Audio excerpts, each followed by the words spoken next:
Kui me üldiselt punkrisse jõudes kasutame oma golfikotist kõige suurema loftiga ehk siis kõige suurema kaldenurgaga golfikeppi, siis tihtipeale avastame, et see punker ei olegi nii pehme ja mõnus, et sellega ilmtingimata sealt hästi lüüa saab.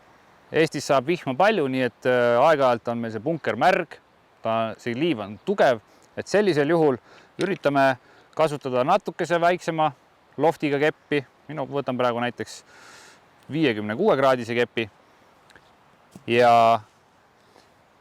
mõtleme selle löögi peale rohkem kui chippamisele. Ehk siis siin ma ei taha väga palju sinna liiva kaevuda, sest kui tugev pind juhtub olema, siis see kepp võib tihtipeale põrgata hoopis enne palli üles ja see pall lõpetab siin samas serva all.